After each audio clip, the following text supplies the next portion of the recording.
बातमीपत्रात आपलं पुन्हा स्वागत। आता बातम्या पाहूयात विस्तारानं। हवामान खात्याला चकवा देत आज मान्सून महाराष्ट्रात दाखल झाला।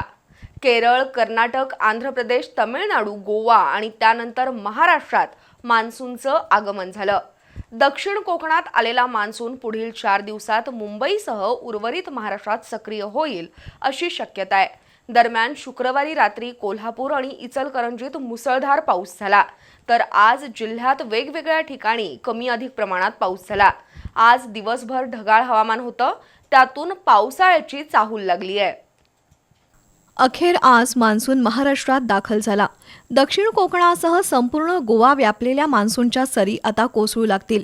पुढील 4 दिवसात मान्सून मुंबईसह उर्वरित महाराष्ट्रात जाईल असा अंदाज आहे। हवामान विभागानं दिलेल्या माहितीनुसार मान्सूननं अरबी समुद्राच्या आकाशात प्रवेश केलाय। उत्तर पूर्व भारतातील मणिपूर आणि मिझोराम या राज्यांसह केरळ, तामिळनाडू, कर्नाटक, आंध्र प्रदेश, गोवा ओलांडून मान्सून महाराष्ट्रातील दक्षिण कोकणात आलाय। त्यामुळे 10 जूनपासून चांगला पाऊस सुरू होण्याची शक्यता आहे। त्यातही कोकण, गोवा आणि किनारपट्टीच्या भागात मुसळधार पाऊस पडेल।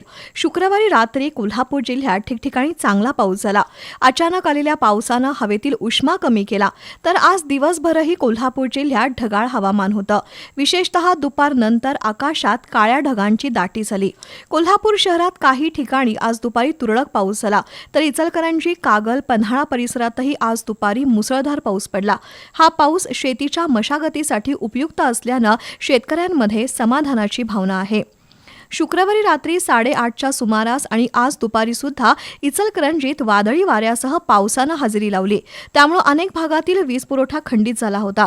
जोरदार पावसामुळे सखल भागात पाणी साचलं होतं, तर गटारी तुडुंब भरून वाहत होत्या।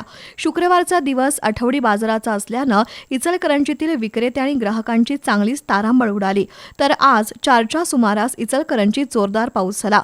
पन्हाळा तालुक्याच्या पश्चिम भागातील उत्रे, कोतोली, पुनाळ, कोलोली, करंजफेड, घोटवडे, निवडे आणि नांदगाव परिसरात आज दुपारी मुसळधार पाऊस झाला।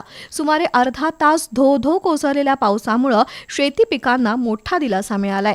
तर पावसाच्या पाण्यामुळे गावातील तुंबलेल्या गटारी, नाले आणि गल्लीबोळ स्वच्छ झाले। शिवाय उकाडा कमी होऊन हवेत गारवा निर्माण झाला।